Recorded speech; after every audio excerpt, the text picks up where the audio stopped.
All right, welcome back.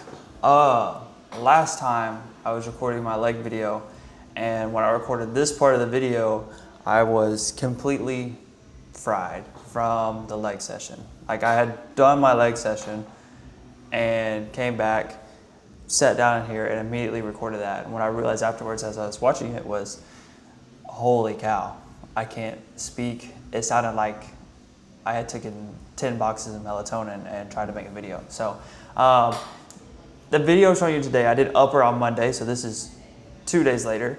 It is Wednesday morning, my rest day, a little bit fresher, not straight off of a leg day. So hopefully I am able to speak, articulate myself a little better this time. So I'm going to be showing you the upper day today, probably go on a little bit of a rant about upper training, how you should go about your training. We'll see.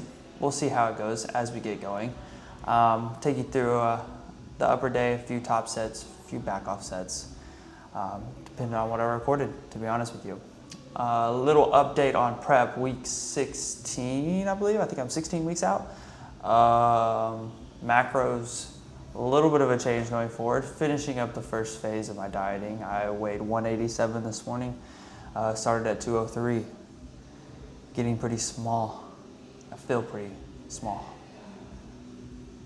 But I'm looking a little bit more shredded, so that's cool. As we continue to work our way down to stage weight, like I said, wrapping up this first phase, I'll be getting a little bit of a diet break. So calories come up a little bit, which is nice.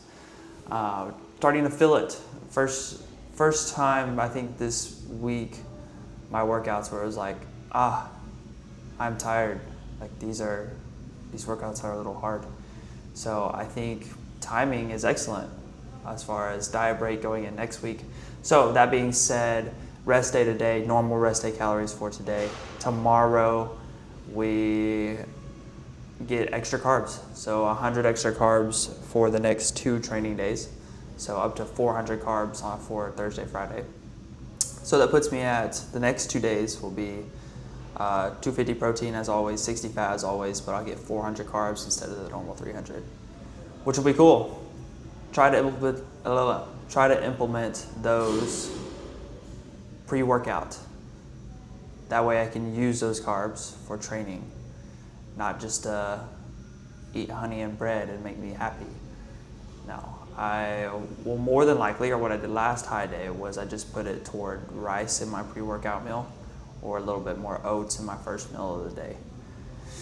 So yeah, it doesn't mean I get to go have a donut, which is fine. I don't care about that, because that pre-workout meal with extra rice is nice.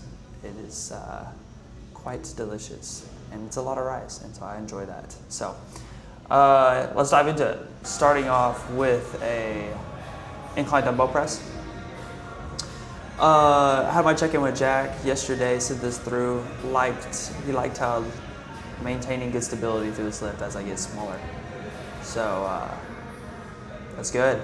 That's good, I guess. So in my peak off season, I was hitting 85s for round 8. Now this set, I believe, was 80s. Yeah, 80s for 7s. Maybe 6. No, it was 8. I don't know. I'll watch the clip. But yes, and then I hit a back off set here as well with the 70s for 10, I believe. So these are feeling good. I deal with my right shoulder quite a bit, so these get a little funny at times, but they've been feeling good recently.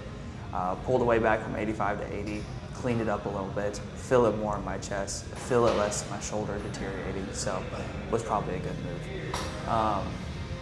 Yeah, so starting off with the incline dumbbell press here.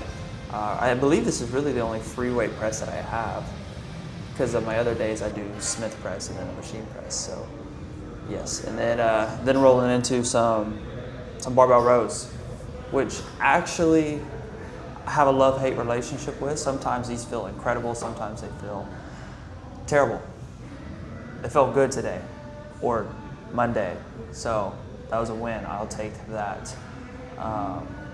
Feel like I should have progressed in these more in my off season, but here we are. And we try to get the most of them as of now. Cleaned up my form on these, I feel like, a little less Ronnie Coleman, yeah buddy, and a little more strategic, a little more accurate. So yeah, top set there at 245, back off set at 225. Probably could backed off a little farther. Didn't want to unload the plates. 225 looks cooler, so there we are. Yeah, I think that takes me into my main topic for when training in general, really, is if you're wanting to go to that next level as far as just from exercising, building a little bit of muscle, to progressing, training like a bodybuilder, trying to get the most out of your training, then like accuracy in how you train is going to be a big deal. And it's kind of a hard concept to explain, but having conversations with a friend. And when I say accuracy, how well are you putting tension on the muscle that you're trying to target? How well are you able to incorporate those muscle tissues to failure rather than having other things creep in, whether that be bad form, whether that be intention in your set, I think is a good way of explaining it. How intent are you with driving the load through the intended muscle, right? And there's a skill aspect to that. I think the more you train, the better you get at that. Are you stretching the muscle? Are you contracting it hard? Or are you just shifting weight from A to B? Right? It's two very different things. And as you train, you kind of build an idea of what that actually feels like or should feel like. And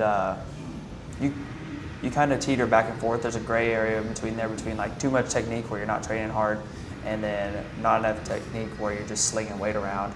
You need that gray area of driving force through the intended muscle group to failure, so or close to failure. So I feel like I've been trying to be a little bit more intentional with my training, especially as body weight comes down. I don't want injuries to creep in, so I don't want to be slinging weight around and then cause injury. When my goal is stimulus. My goal is stimulus, so driving stimulus to the intended muscle group. So as you can see here, we did the Smith press. That was just my top set. Missed a rep there, bummer, part of it, move on. Single arm pull down here. I think this is a good example of me trying to be as intentional with the set as I can, working the lats here, so stretching through my lats and not just yanking the weight up and down. So a good indicator is, or as I'm doing the set, is how well am I controlling the weight? And when I say controlling the weight, am I in control of the change of the direction of weight, right? I'm not getting to the top and then just slinging it back down, vice versa, letting it rip me back up and slinging it back down, right? I have control of my lats, stretching the lat, has control of the weight, I'm in control of the change of direction, okay? And that goes for every movement. Same thing here with a single arm cable lateral raise. So you can see kind of the order of how my upper day is set up. Right now my split is upper lower, Monday upper, Tuesday lower, rest Wednesday, push, pull legs, okay? So when upper is constructed, you can see I have 2 presses, and I'll actually have 3 back movements, a row, which we already saw, a pull down, single arm that you already saw, and then we'll get into a pullover later. So, and then 2 presses, one on a higher incline, one on a slightly lower incline, and then preference on what feels best for you, right?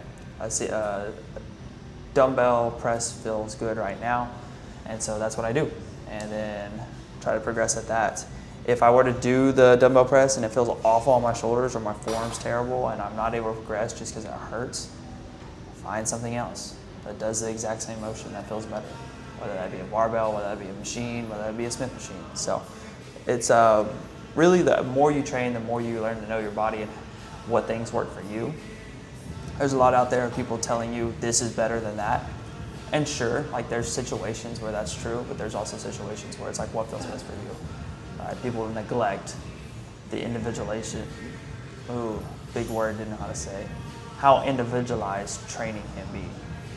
So yeah, that's why you see people make progress across all spectrum through training.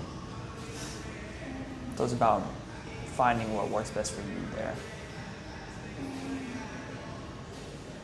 Okay, what you see on these single arm, as I fail there. On my last set, I incorporated a drop set, so I just half the weight and do as many as I can after that. Only on my last set, because we don't want too much fatigue, but shoulders and arms being a weakness of mine, you'll see that I do that on my single arm lateral raise, or you won't see it because I didn't record that set. But I do that on that one. And then I also do I do it on my arm stuff. So you'll see later, I think I actually did record the curls where I do the drop set. And so you'll do that, and then you'll do that. I did that. Something I've been doing for a while now because shoulders and arms are a weak point of mine. So trying to get more stimulus there without just cranking up sets. And that's the way I go about it. That way I don't take 4 hours to work out because I already take long enough. Because I get lazy and I start staring at my phone and get distracted. But I've been doing better with that, so whatever. Pullovers here. I've been doing pullovers standing. I'm sure you see people do the standing pullovers where they're facing the cable, driving the elbows down. I was having some instability with mine there as the weight got heavier. So gave this a shot where we do it on a bench, where I'm more stable sitting down on the bench and able to wrap my arms over me more comfortably. I've done these in the past. I ended up having some shoulder issues creep in. Not necessarily, I think, from this, but it was affecting this. And so I pulled the weight back and did it facing the cable again, and then now where I'll take all the stability I can get, I do it with a bench. So.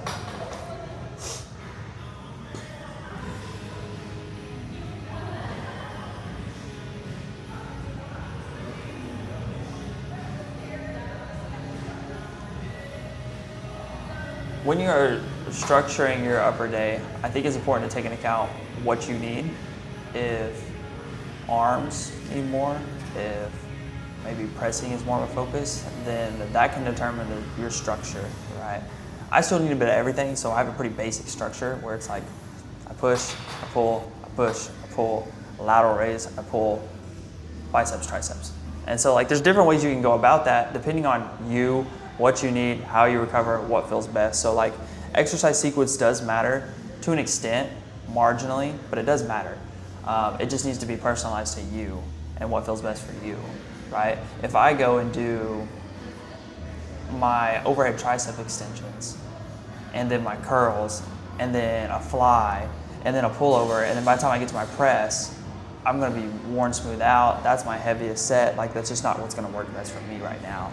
Now, will I try that in the past? Is there a way that you can do that? Sure, but that's not what I found beneficial for me right now, so that's not what I do. So exercise sequence does matter, but it just needs to be focused on what works best for you or what feels best for you. Okay, I'll wrap up this video. As you can probably see if you watch the YouTube video, the YouTube more focused on like my training, my prep that I have going on, whereas like you follow my Instagram, it's more focused on my coaching, my clients, and then just overall education content. So you can see the difference there. If you like one or the other, you know, go check it out, see what you think. But at the end of the day, like I do this for coaching. Like even the stuff that I do for myself, the competing aspect of it, the training aspect of it, I do it, yes, because I enjoy it, but also it makes me a better coach.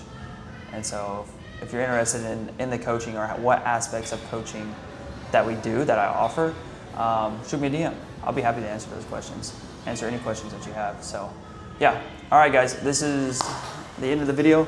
I appreciate you watching. Do all the cool stuff, like, subscribe, all that. Comment. If you got questions, let me know. I'm always happy to answer questions. So yes, did upper, don't know what the next YouTube video will be. We'll see. If you guys got any ideas, you let me know.